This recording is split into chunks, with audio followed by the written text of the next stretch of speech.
I left my dream world within a week for something higher because I had a new mission. And sometimes we get thrown into missions that we didn't ask for. All I can say is God is faithful. We may not feel prepared, but He does not abandon us, even when it feels dark, even when it feels scary, even when it feels overwhelming, because all of the above was true. You are hearing stories from people whose lives have been interrupted, and yet they're using their stories to help others. Have you ever thought of using your story to help others by writing a book or creating a podcast? Well, then you're in the right place. Go to www.coachlaurie.com for all the details. Has your life, your dreams been interrupted? Good news. It is possible to reinvent our lives. People are doing it every day, and some are brave enough to share the struggles, disappointments, and challenges. If you are looking for a new beginning, a do-over, or to rediscover your passion, maybe even find a new one, then grab a cup of coffee and let's talk. Interrupted, Act 2, Reinventing Your Legacy, with your host, Coach Laurie. You are hearing stories from people whose lives have been interrupted, and yet they're using their stories to help others. Have you ever thought of using your story to help others by writing a book or creating a podcast? Well, then you're in the right place. Go to www.coachlaurie.com for all the details. Welcome, Allison Zimmerman. She is the author of Parenting the Rainbow. Welcome. Thank you so much. Good to be with you. I am so excited to dive into your book, but first, I want you to tell me about your life and what you're doing and where you live. We actually just moved to a country in Asia. My husband and I, we met in Bible school. Our goal and dream was to work overseas in missions work. We were idealistic. We wanted to change the world. And to be honest with you, when we worked on Guam, we established 2 recovery centers, Lighthouse Recovery Center, Oasis Empowerment Center, particularly with Oasis. We were dealing with trafficking victims before trafficking was a thing. It wasn't even a buzzword back then, but there were times when the court system would call us and say, hey, we've got some victims. Will you look after them? Because we need to keep them safe, even from authorities. Really, our story is a story of just doing the next thing that God put in front of us, not always knowing some of the things we were involved in would later become the big thing that everyone wanted to be a part of. But we fell into most of what we have done pretty innocently, just doing the next step. So you lived on Guam. How long did you live there? I lived on Guam longer than I lived anywhere. I was 23 years on the island of Guam. I only made it to 21 in my native England. We've been 30 years in the Asia Pacific region. And then in 2015, I actually was on a trip in the Philippines. I was about to speak at a big event, and I got a call that no mother wants to get, and my youngest son had been run over by a dump truck. You know, you get that call, and so my son happens to be gay, and he had come out as gay, and it was his boyfriend that had called me. And I had said to my son, I need your boyfriend to add me as a friend on Facebook, because anyone that's in your life needs to be in mine. And that was very important to me, that I would be part of the people in part of their lives. And to be honest with you, that small act of wanting to be a part of the life of my son possibly helped save his life. Because what happened was he was walking across the road in Washington, D.C., where he was in college, and a dump truck took a right on red. Now, my son was 6'7", and so he's not tiny. He's not that hard to miss. It was him and his boyfriend.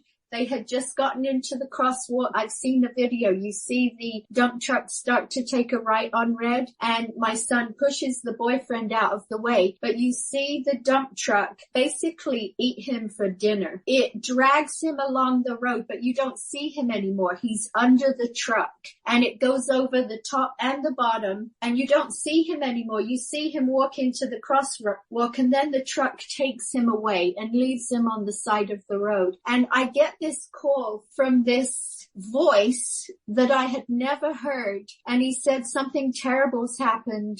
There's been a terrible accident. And you know, when you're getting this call, you can't even conceive. What does this mean? Because I'm still trying to figure out who the heck is this person? Whose voice is this? The other daughter that lived in DC, she always turned her phone off, and he didn't have any other family member's phone number. Her roommate's death is such a complicated situation. So here am I being told that my kid is lying on the side of the road for dead, trying to school this boyfriend into how to contact my daughter. I said, you have to text her roommate and she'll get a vibration because the roommate's deaf, and they were all going to Gallaudet University, the deaf university. So text the roommate, it'll vibrate, then call the roommate because it will vibrate, but she needs to see what you're trying to say because she won't be able to hear you and you won't be able to sign to her. So very complicated. He did just what I said. She got vibrated awake. She went into my daughter to say, hey, we've got to go to the hospital. I'm just really grateful that a random kid that I could have rejected, that I could have said, no, stay out of my life, kiddo. It made a big difference to us when it mattered. Just the fact that you chose to love. How was it for you as a missionary for your son to come out? I mean, my son, to be honest, and I say this in Parenting the Rainbow, he attempted to be honorable. I mean, he grew up in Asia. The culture of honor is still very much in place. He didn't want to date until he'd come out to his parents. He told us by a Facebook message, I'm driving along. It's like, oh my goodness, I couldn't believe it. And my husband's driving. I stopped reading. He said, what's going on?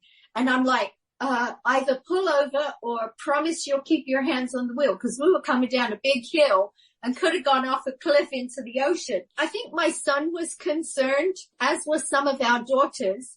We have 5 kids. He's one of 5. He's the baby of 5.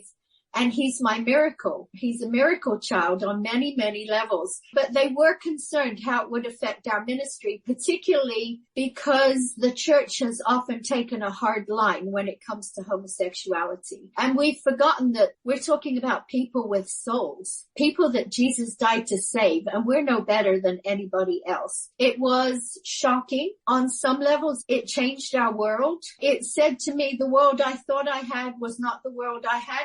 And another thing that was quite sad to me was I thought I knew my kid. And people would say to me, didn't you know? I'm like, no, what? Know that he's a kind, gentle giant. Because remember, he grew up on the edge of Asia and he ended up being 6'7". He didn't have many peers that were his height. I knew that even from before he was 2 years old, he was the tallest kid in the room. And it seemed to me that he should be the most gentle kid in the room, because when a child cries, you don't look to the youngest, you look to the biggest brute in the room, and that's the one that seems to get the blame. It was life-changing. There were lots and lots of feelings, and my husband is like, he wanted to orally process, and so he told people. And I didn't tell people. I hid in my room just talking to Jesus about the whole thing. And the people that I did tell, I said, look, I don't want to talk about this. Because I did tell one of my best friends, who happens to be a very questioning person. She wants every detail about everything. And to her honor and to her credit, I said, look, I'm telling you this because I want to tell you. I don't want you to hear by the wayside, but I don't want to talk about it. And to be honest, to this day, we still haven't talked about it. Just minimal. So I credit her. She was a good friend in that season. What made you decide I'm going to err on the side of loving, even though I'm probably going to be judged? Very many years ago, when my kid was little, someone randomly said to me, what would you do if one of your kids was gay? Because to be honest with you, we were part of a ministry that saw people that wanted to come out of the gay lifestyle. We walked with them in that process. And so we'd been a part of this ministry for a number of years. We were on a traveling team with this group. They were our community. Someone said this, what would you do if one of your kids was gay? And I'm so glad for it because, you know, sometimes we're so flippant with our responses. And I said, well, your kid's your kid. That doesn't change. And I'm honestly really thankful for that because that was the foundation. My kid's my kid. That has not changed. And that's the only thing that hasn't changed right about now in terms of when you get this revelation that your child has come out, your kid is still your kid. This one that God chose to grace and bless your home. Because the thing about this particular kid, because we were in missions work, our airfare bill was consistently over $10,000 just to get us around the world. When I got pregnant with number 4, I thought, oh, my husband's going to freak out. So I said, you can get your vasectomy because he'd been talking about a vasectomy because number 4 was a surprise. But I said to God, Father, I have room in my heart for one more child. Your will be done. My husband got his vasectomy and 2 years later I got my miracle. So you see, there's no doubt about it that God intended for this precious young man to grace our earth and for me to have the privilege of being his mom. I was grateful for what someone else kind of just a little question. What if? Well, what if? And that actually stood me in good stead. Okay, so you left us hanging. You get this phone call, a mother's nightmare, and you are in another country. Walk us through that. Well, I'm grateful that I was with good friends who knew how to pray.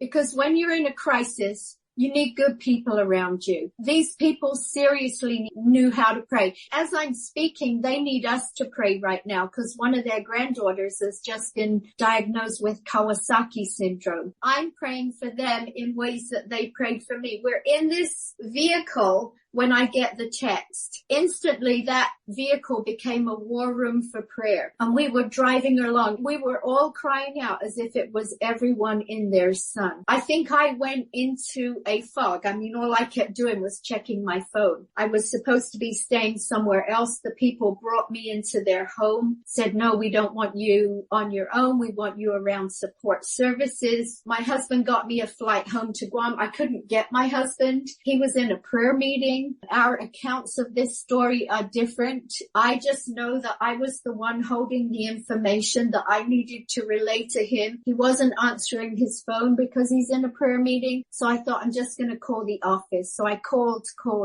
the office. My friend Linda picked up the phone. I said, Linda, it's very important. You need to go get past. So she went and got him. He was praying. I could hear his voice in the background. So I told him life changed with one phone call. He managed to get me back to Guam because I'm in the Philippines and getting off an island is not that simple. And it's Thanksgiving week. He gets me home on Wednesday. It's Thanksgiving Day. So we did Thanksgiving and he found me a flight out on the day after Thanksgiving, the last seat on the plane. I landed at Washington, D.C. at the end of November with a suitcase and the name of a hospital. I didn't even own a coat. Got a taxi to the hospital and then a new journey began because when tragedy like this hits your family, it's a world that we know not of. We don't know the language of intubations and X-fixes and femoral bypasses. It's a new world and a new language. To be honest, I had to learn to stand up because my husband was still on Guam and I called him when I got there because I'm like, what's this going to be like? What am I going to find? Are there going to be tubes everywhere? And yes, there were tubes everywhere. You want to breathe for your person when this is the case. And I called my husband. I said, honey, if we don't get the miracle we want, if our miracle doesn't look like the one we're asking for, you're not the dad that didn't come. And he said, Allison, it's so expensive.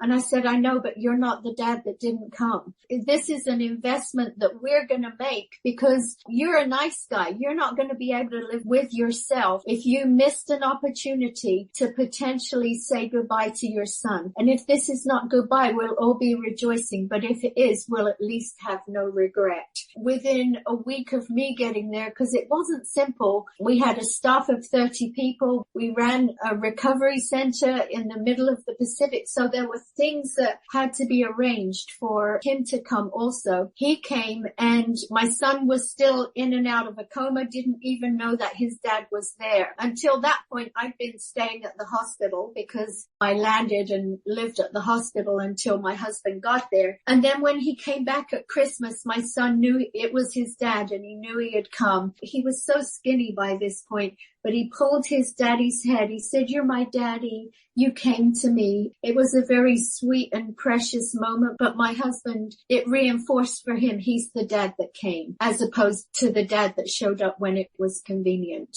He's hanging between life and death. We can cop out by saying, "If it be thy will, Lord," when we have a personal agenda. We know what we want, and sometimes we're scared to tell God what we want because we don't want to step out of what he wants. So this is all, I'm a good girl, missionary. We've got these rules that we live by. I just knew the word of God didn't lie. So I said, "Father, you are God, and I don't believe in Bible roulette. Be where you are in the word and let God speak to you because he knows when you need to be there." And so I happened to be in the Psalms. I said, "Okay, Lord, whatever you seem to ignite to my heart, that's what I'm going to pray." One day it was breath. And I prayed for breath, and he breathed. He kept breathing. And one day it was, "Let the bones you have broken rejoice." So I prayed for those bones. And then one day it was about the dry bones coming back to life. And so I prayed those dry bones back to life. And one day I was in despair. And now we've probably seen a lot of movement, but it didn't feel like sitting by the side of the bed we'd seen a ton of movement. They had completely reconstructed him. So he's been rebuilt from the inside out. He really is my $1 million man. And he had this thing, it's called an X-Fix.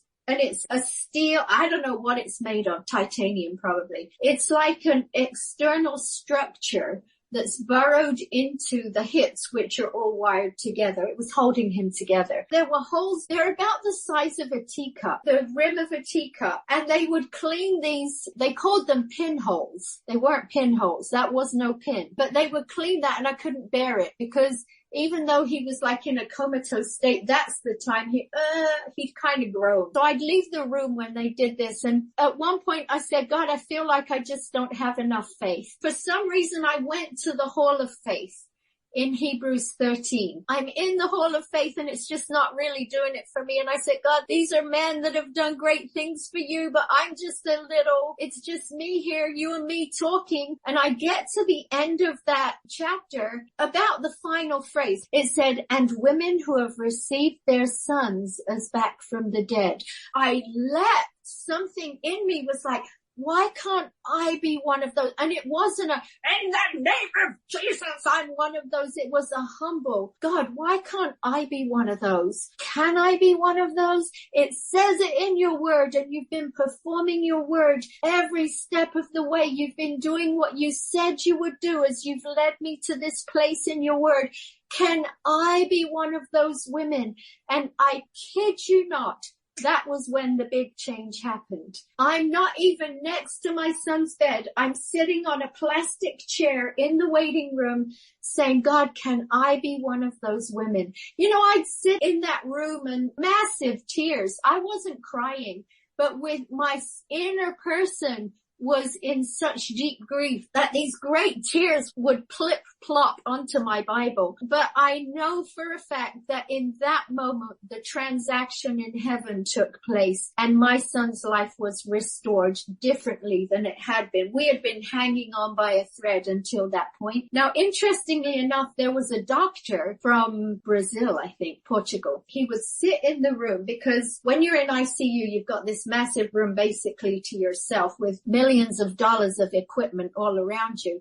And he'd sit in the room just watching us. I knew he was there, but I was engaging with heaven on behalf of my son. So he wasn't an audience, but he was observing something. And he just would, every time he got a break, he'd come and sit in that room and watch. When they finally did release us from the hospital, because in the grace and mercy of God, he gave us our son back, and he was released from the hospital way too soon. He was too healthy for ICU, and and too injured for rehab. But when they released us, this particular doctor gave me his cell phone number because he realized they're releasing you early, but I want you to have as much support as you can. And he said to me, when you got here, that's when his life changed. When you got here, now this is the doctor that took his spleen out that would be credited with eventually saving his life because they were pumping blood into him and his spleen was eating the platelets. And so they took his spleen out. This is the doctor that did that. And he said, when you came, that's when he came back to life. And that's from a medical professional. So at some point I might write particularly about the accident, but from all the angles. Like, what was it like to be that doctor sitting there watching whatever was taking place? How long ago was this? In November, it will be 8 years. I left the field very quickly, so I was gone within a week. I'd spent my whole life getting ready to come to the nations, was a very happy missionary, absolutely loved my life, loved the people of Guam. It was our home. We're more comfortable on that island than we would be anywhere else in the world. We fit, we belonged. It's where I raised my children. In fact, when people say to me, where did you grow up? The real truth is I grew up on Guam. I became a woman on Guam. I went there a girl, and Guam taught me so many lessons about hospitality, about life, about walking with people in loss. So I'll ever be grateful to the people of Guam. But I left my dream world within a week for something higher because I had a new mission. And sometimes we get thrown into missions that we didn't ask for. All I can say is God is faithful. We may not feel prepared, but he does not abandon us, even when it feels dark, even when it feels scary, even when it feels overwhelming, because all of the above was true. I left the beautiful island of Guam for the scary streets of DC. I ended up in DC for 3.5 years. We were getting to the point where my husband stayed on Guam for 3 years without me. He would come in for visits here and there. The medical care was not, we couldn't even get our boy there. We would have had to have hired a plane to get us there on a bed of his own. So it wasn't practical.